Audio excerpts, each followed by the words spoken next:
Escrito por Robert Graysmith. O ano é 1828. O inverno glacial aperta o seu controlo sobre Edimburgo, na Escócia.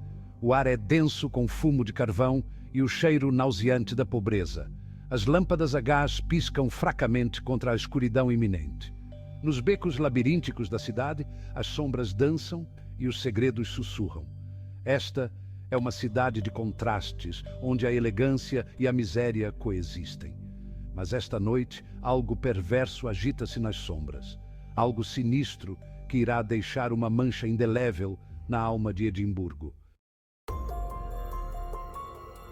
As escolas de medicina de Edimburgo estão a florescer. A procura por cadáveres para dissecção e pesquisa anatómica excedem muito a oferta legal. A violação de túmulos, a exumação ilícita de corpos recentemente enterrados, torna-se numa profissão lucrativa, embora macabra. Apresento-vos Burke e Hare, dois homens que veem uma oportunidade neste mercado macabro. Mas, ao contrário dos ladrões de túmulos que pilham cemitérios, Burke e Hare concebem um método muito mais sinistro de obter os seus sujeitos. Sim, senhor. Vimos a necessidade e sabíamos como a satisfazer.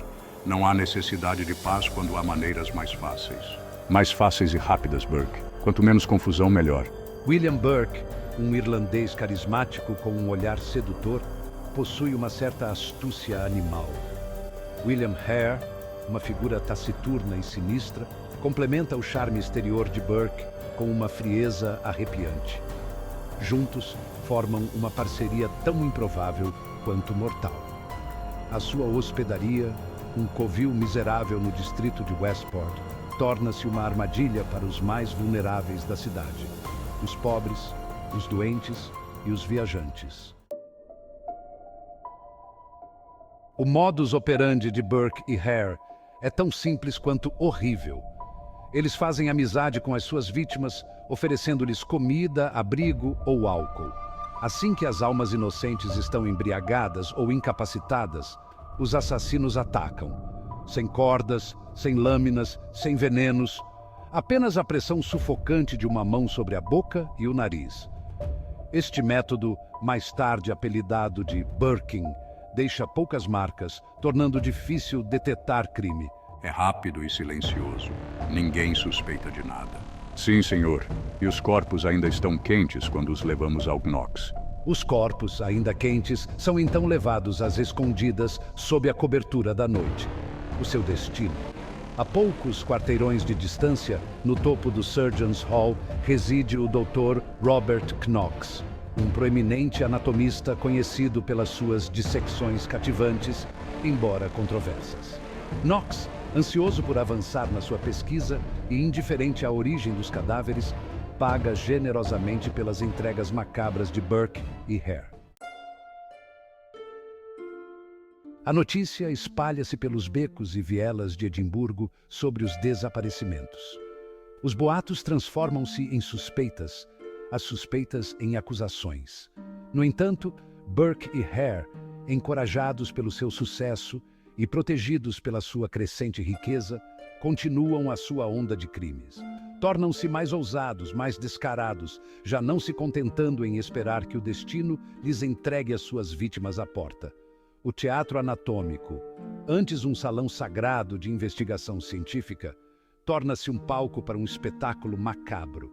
O Dr. Knox, inconsciente ou deliberadamente ignorante da origem dos seus espécimes, disseca os corpos perante uma multidão de estudantes ansiosos.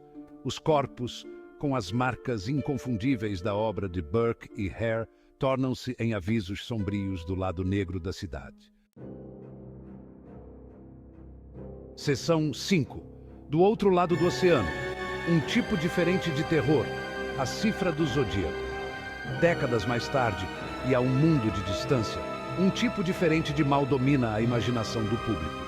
Estamos em 1968. O local, as ruas ensolaradas de São Francisco, Califórnia. A paz e o amor do verão do amor desapareceram, substituídos por um crescente sentimento de mal-estar. Um assassino, tão astuto quanto cruel, espreita à noite, deixando um rasto de terror e pistas enigmáticas no seu encalço. Ele autodenomina-se Zodíaco. O assassino do Zodíaco, ao contrário de Burke e Hare, anseia por notoriedade. Deleito-me com a atenção, provocando a polícia e o público com mensagens codificadas, ameaças e vangloriações dos meus crimes. As minhas cartas, muitas vezes enviadas para jornais, tornam-se numa forma mórbida de entretenimento, cada uma dissecada e analisada por detetives amadores e investigadores experientes. Secção 6. O fantasma elusivo. O reino do medo do Zodíaco. As vítimas do Zodíaco, jovens casais estacionados em locais românticos ou taxistas inocentes, são escolhidas aparentemente ao acaso. Os seus métodos, ao contrário da brutalidade direta de Jack, o estripador, são frios e calculados. Tiros ecoam na noite, quebrando o silêncio e deixando para trás um cenário de carnificina. Apesar de inúmeros relatos de testemunhas oculares, retratos robôs da polícia e das minhas próprias comunicações provocatórias, a minha identidade permanece um mistério até hoje. O caso, embora oficialmente inativo, continua a fascinar e a frustrar, um lembrete arrepiante dos limites da justiça e do poder duradouro do mal. Vamos agora viajar de volta às ruas nebulosas da Londres vitoriana, para o ano de 1888. O medo assola o distrito de Whitechapel, um lugar onde a pobreza e o vício proliferam.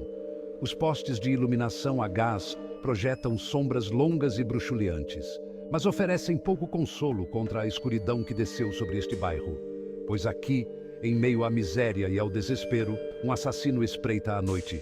O seu nome, sussurrado em tons abafados e estampado em manchetes sensacionalistas, é Jack, o Estripador. Ao contrário do Zodíaco, que aparentemente escolhe as suas vítimas ao acaso, Jack, o Estripador, ataca um segmento específico da sociedade, as mulheres do East End. Prostitutas, a viver à margem da sociedade, tornam-se a sua presa, as suas vidas tão baratas e descartáveis quanto o gin que anestesia a sua dor. Os crimes de Jack, o Estripador, não são meros atos de violência, são espetáculos grotescos.